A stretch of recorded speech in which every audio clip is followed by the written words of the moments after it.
বিভিন্নভাবে এই বাঙালি ভারতীয় মুসলমান যাদের পূর্বপুরুষরা এ দেশের জন্য লড়াই করেছেন, যাদের পূর্বপুরুষের নাম হলো মৌলানা আবুল কালাম আজাদ, যাদের আমাদের পূর্বপুরুষের নাম হলো ভাই আমার খান আব্দুল গাফফার খান, আমাদের পূর্বপুরুষের নাম হলো আশফাকুল্লাহ, আমাদের এই বারাসাতের মানুষ পূর্বপুরুষ আমাদের এখানকার ছেলেদের বাপ নাম হলো মীর নিসার আলী তিতুমির, যারা এই দেশের জন্য জীবনটা উৎসর্গ করল। শুধু তাই নয়, অনেকে ইতিহাস বিকৃত করল। ইন্টারন্যাশনাল ইতিহাসগুলো দেখলে পাওয়া যাবে আজও ইন্ডিয়া গেট জিন্দা হ্যাঁ। ইন্ডিয়া গেট দিল্লিতে আছে, সেখানে গেলেও আপনি দেখবেন খোদাই করে নামগুলো ভারতের এই স্বাধীনতা সংগ্রামে যারা বীর যোদ্ধা নিজেদের জীবন উৎসর্গ করেছে এই বীর বিপ্লবীদের নামগুলো সেখানে লিপিবদ্ধ আছে। আমি নিজে গিয়ে দেখে এসেছি 93,000 কম বেশি ভারতীয় বীর যোদ্ধাদের বা আমার বীর সৈনিক ভারতীয় বীর যোদ্ধা এই আমার দেশের বীর যোদ্ধাদের নাম সেখানে খোদাই করে লেখা আছে। হে তরুণ যুবকেরা, যারা দেশের জন্য জীবন উৎসর্গ করেছে এই রকম কিছু কম বেশি 93,000 দেশ প্রেমিকের নাম লেখা আছে আজও ইন্ডিয়া গেটে। আমি নিজে চোখে সেখানে দেখে এসেছি। তার মধ্যে কিছু কম বেশি প্রায় 63,000 মুসলমানের নাম। জোরে হবে না? সবচেয়ে বেশি মুসলমান এ দেশের জন্য জীবন দিয়েছে। আজকে সেই মুসলমান অসহায়। কোথায় অর্জুন সিং এসে আমার আল্লাহকে গালাগালি করে দিয়ে চলে যায়, আছে না নাই? আর আমরা চুপ করে ভেড়াকান্তর মতো বসে থাকি, কিছু করতে পারি না। কি করব বলুন? মারপিট করব? তো কি করব? সংঘবদ্ধভাবে ঐক্যবদ্ধভাবে প্রতিবাদও তো করতে পারবো, সেটাও তো পারিনি। প্রতিবাদ বা সংঘবদ্ধভাবে ঐক্যবদ্ধভাবে আমরা হাইকোর্ট সুপ্রিম কোর্ট বিভিন্ন জায়গায় মামলাও তো করতে পারি। যদি অন্যায়ের বিরুদ্ধে প্রতিবাদ না করি তাহলে তো ওরা পেয়ে বসবে, ওই সমস্ত জালেমরা পেয়ে বসবে, তাই না? লড়াইটা তো সংবিধান বাঁচানোর লড়াই। এই লড়াইটা হিন্দু মুসলমানের লড়াই নয়। কিছু মানুষ চেষ্টা করছে এটাকে হিন্দু মুসলমানের মধ্যে লড়াইটা নিয়ে যাওয়ার, কিন্তু হবে না। এটা গুজরাট নয়, এটা ভাই আমার মহারাষ্ট্র নয়। এখানে হিন্দু মুসলমান আমরা একসঙ্গে ওটা বসা করলি, সকাল হলেই দেখা হয়। যদুর সঙ্গে জয়নালের, মধুর সঙ্গে মইদুলের। যতই এখানকার হিন্দু সম্প্রদায়ের মানুষের মাঝখানে বোঝানো হোক যে মুসলমান মানে আতঙ্কবাদী, মুসলমান মানে খারাপ, মুসলমান মানে বাজে, মুসলমান মানে আমাদের সব ধ্বংস করে ফেলবে, মুসলমানদের 4টে করে বিয়ে আর 20টা করে ছেলে, আছে না নাই? এ কথা বলে সব সময়। কিন্তু তারা জানে পাশাপাশি যে মুসলিম ঘরগুলোর বাস, কারো 4টে করে বিয়েও নয় আর 20টা করে ছেলেও নয়। অর্থাৎ এখানকার পরিবেশ আলাদা, পারবে না তারা। কিন্তু আমাদের দায়িত্ব কি? ঐক্যবদ্ধ হয়ে অন্যায়ের বিরুদ্ধে প্রতিবাদ করা। কিন্তু ঐক্যবদ্ধ হয়ে অন্যায়ের বিরুদ্ধে প্রতিবাদ করব কি করে? আমরা নিজেরাই তো নিজেদের মধ্যে শুধু ঝগড়া করছি। আমরা নিজেরা নিজেদের মধ্যে মারপিট করতে বেশি পছন্দ করি। কত দল মুসলমানের একটা পাড়ায়, দেখুন তো ভালো করে। এটা লাল পার্টির, এটা নীল পার্টির, এটা সবুজ পার্টি, এটা হলুদ পার্টি, এটা কালো পার্টি, এটা ব্লু পার্টি, হ্যাঁ, এটা সিপিএম এর মুসলমান, এটা তৃণমূলের মুসলমান, এটা কংগ্রেসের মুসলমান, এটা আইএসএফ এর মুসলমান। আবার কিছু এখন আবার একটা, হ্যাঁ বুঝতে পেরেছেন, ও সব পয়সার জন্য আবার এখন মুসলমানদের সবচেয়ে বড় দুশ্মন মাদ্রাসা ভেঙে দেয়, মসজিদ ভেঙে দেয়, বুলডোজার চালিয়ে দেয়। সেই দলেতেও কিছু মুসলমান নাম লিখিয়েছেন, লেখায়নি, সেখানেও আছে। কঠিন পরিস্থিতি, আমরা বুঝি না, আমাদের সব ধ্বংস হয়ে যাচ্ছে। আপনি জানেন না এই আসামে সব মাদ্রাসা বন্ধ করে দিচ্ছে। আপনার গ্রামে গঞ্জে যেখানে যেখানে ছেলেরা পড়াশোনা করে, মাদ্রাসায় হিফজ হয়, আলেম হয়, সেগুলো সব বন্ধ করে দিচ্ছে। তারা মানুষকে ভুল বোঝাচ্ছে যে মাদ্রাসায় নাকি জঙ্গি শিক্ষা দেওয়া হয়। যাও না মাদ্রাসায় গিয়ে দেখো না কটা সেখানে তলোয়ার পাও আর কটা সেখানে বন্দুক পাও, আর কত মানুষকে জঙ্গি বানানো হয়েছে। আল্লাহর কোরআন পড়ানো হয়, আল্লাহর কোরআন পড়ানো হয়, দেশপ্রেমের শিক্ষা দেওয়া হয়। স্বাধীন ভারতের প্রথম শিক্ষামন্ত্রী মৌলানা আবুল কালাম আজাদ, তিনি হলেন মাদ্রাসার ছাত্র। এপিজে আব্দুল কালাম, তিনি বাচ্চা বেলায় মাদ্রাসায় মক্তবে পড়েছেন। তার পিতা হলেন একজন ভাই আমার ইমাম সাহেব, যিনি ভারতের মিসাইল ম্যান, পরমাণু বিজ্ঞানী, প্রাক্তন রাষ্ট্রপতি। ইতিহাস জানতে হবে। মাদ্রাসায় মক্তবে ভাই আমার তৎকালীন যুগে অনেক অমুসলিম হিন্দু ভাইয়েরা পর্যন্ত পড়াশোনা করেছে, অথচ সেই মাদ্রাসাগুলোকে বন্ধ করে দেওয়া হচ্ছে বিভিন্ন অজুহাত দেখিয়ে, ক্ষমতার জোরে, শক্তির জোরে, শক্তির অপব্যবহার করে। একজন মাওলানা সাহেব তার বাড়িতে কিছু বাচ্চাদেরকে আল্লাহর কোরআন শেখাচ্ছিল, সেখান থেকে তাকে অ্যারেস্ট করে নিয়ে তুলে নিয়ে যাওয়া হয়েছে গত দুদিন আগে, আপনারা দেখেছেন। কি অবস্থা চলছে সারা দেশে। ধর্মীয় স্বাধীনতা আজকে নাই।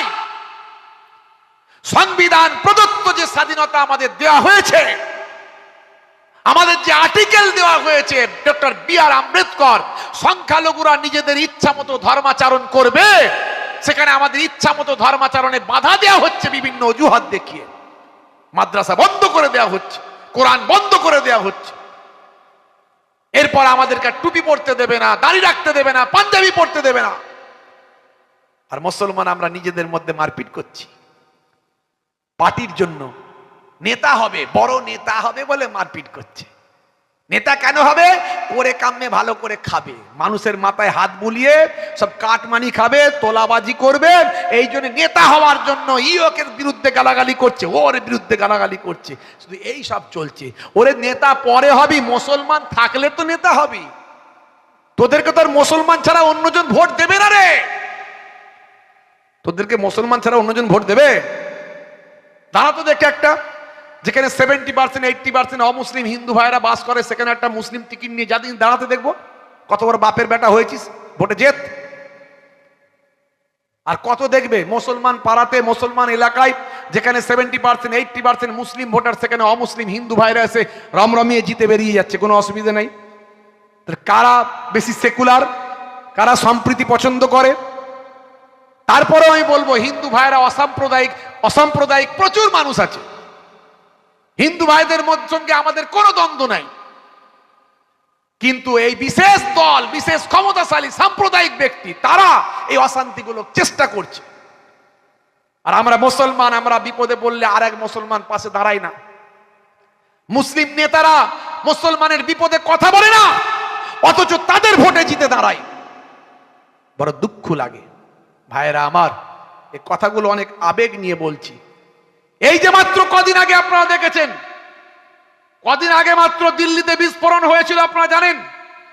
কোনো কিছু একটা দুর্ঘটনা ঘটলি সঙ্গে সঙ্গে সেখানে কিছু মুসলমানের নাম জুড়ে দেওয়া হয়, তাদের ছবি দেখানো হয়, বারবার করে ভারতের প্রথম সারির মিডিয়াগুলো এমন ভাবে প্রচার করে যেন মুসলমান মানে জঙ্গি, মুসলমান মানে আতঙ্কবাদী, মুসলমান মানে খারাপ, মুসলমান মানে অপরাধী। সারা ভারতবর্ষে মাত্র 14% মুসলমান আর 86% অমুসলিম হিন্দু ভাই।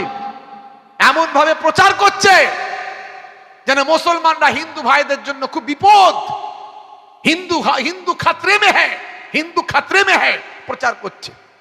আমি বলি, ভারতবর্ষের প্রধানমন্ত্রী হিন্দু, ভারতবর্ষের উপপ্রধানমন্ত্রী, রাষ্ট্রপতি হিন্দু, যতগুলো রাজ্য আছে রাজ্যের রাজ্যপাল অমুসলিম হিন্দু ভাই।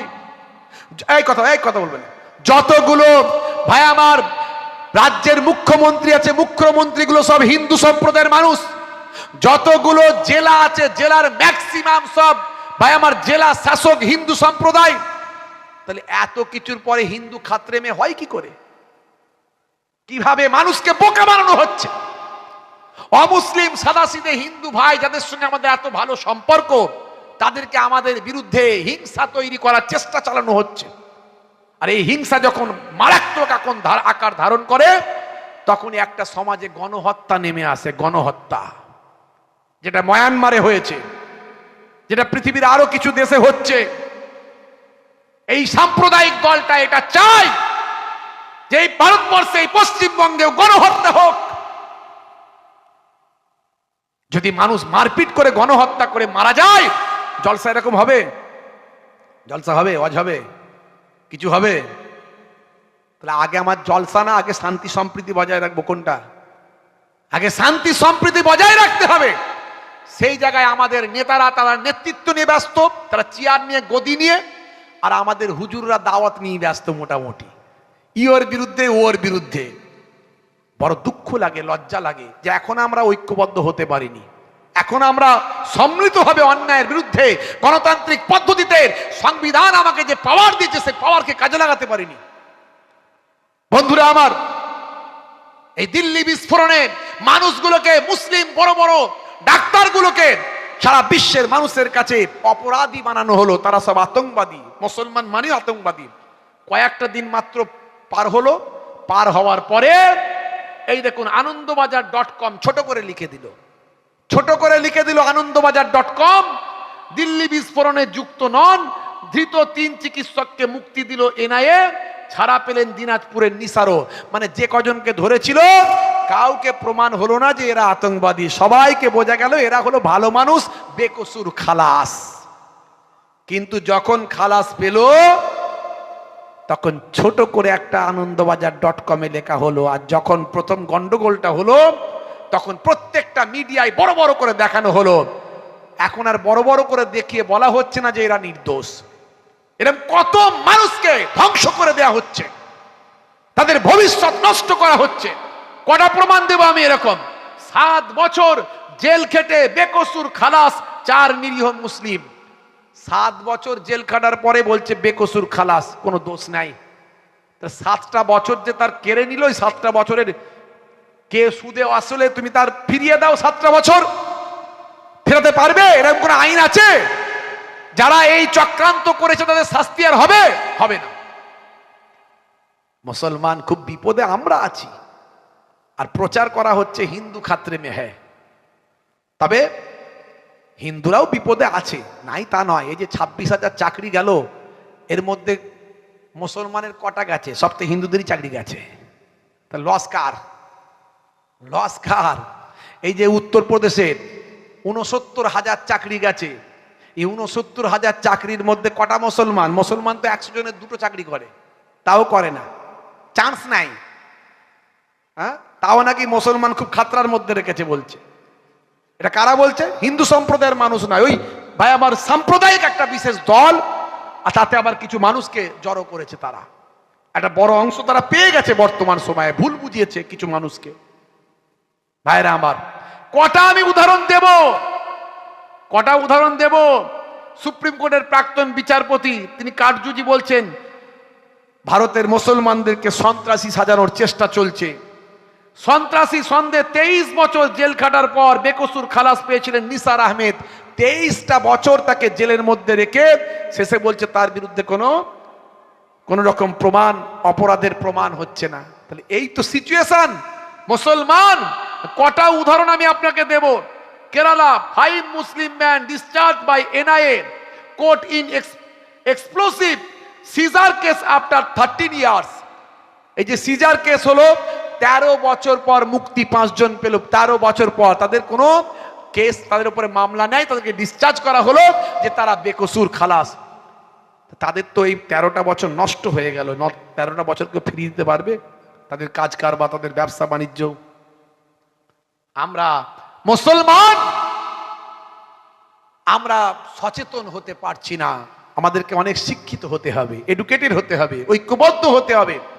আর কতদিন সিলসিলা, দল, মত, মাযহাব, এটা অমুকের লোক, ওটা তমুকের লোক, এটা ওই হুজুরের ভক্ত, এটা ওই হুজুরের ভক্ত, এটা ফুরফুরা শরীফ, এটা দেওবন্দি, এটা তবলিগ, এটা আহলে হাদিস, এটা অমুক মৌলানা সাহেবের ভক্ত, এটা মুফতি সাহেবের ভক্ত, এটা ভাইজানের ভক্ত, এটা অমুক হুজুরের ভক্ত। কতদিন আর কতদিন চলবে এগুলো? আর কতদিন চলবে? দুর্গাপুরে যখন ওই দাঁড়ি ধরে গরু বিক্রি করতে নিয়ে যা বুড়ো বুড়ো মানুষগুলোকে মারছিল, আপনারা ভিডিওতে দেখেছেন, তখন তো বলেনি তুমি কোন হুজুরের দলের লোক, বলেছিল মুসলমান দেখেছে আর পিটেছে। আমরা গিয়েছিলাম দুর্গাপুরে অন্যায়ের বিরুদ্ধে প্রতিবাদ করতে। ওয়াকফ নিয়ে আমরা মামলা করেছি সুপ্রিম কোর্টে অনেকের সঙ্গে। লেকচারার্স অ্যাসোসিয়েশন অফ বেঙ্গল আমরা গিয়েছিলাম, বাংলার যে সমস্ত বক্তা, আলেম ওলামা। আমরা চাই হিন্দু মুসলমানের মধ্যে ঐক্য, ভ্রাতৃত্ব, মহাব্বত, সুন্দর সম্পর্ক, দেশের দশের উপকার। এই ভারত ভেঙে টুকরো টুকরো হয়েছে এক সময়, আর যেন ভারত ভেঙে টুকরো টুকরো না হয়, এর জন্য আমাদের সবাইকে গর্জন করতে হবে, অন্যায়ের বিরুদ্ধে রুখে দাঁড়াতে হবে। হে তরুণ যুবকেরা, হে আমার বন্ধুরা, তাহলে আমরা টেনশনে আছি, ভয়ের মধ্যে আছি। হে তরুণ যুবকেরা, হে আমার মুরব্বিয়ানেরা, শুনে রেখে দেন। বন্ধুরা আমার, তরুণ যুবকেরা, আজকে দেখলাম, আজকের নিউজটা আপনারা দেখেছেন কিনা জানি না,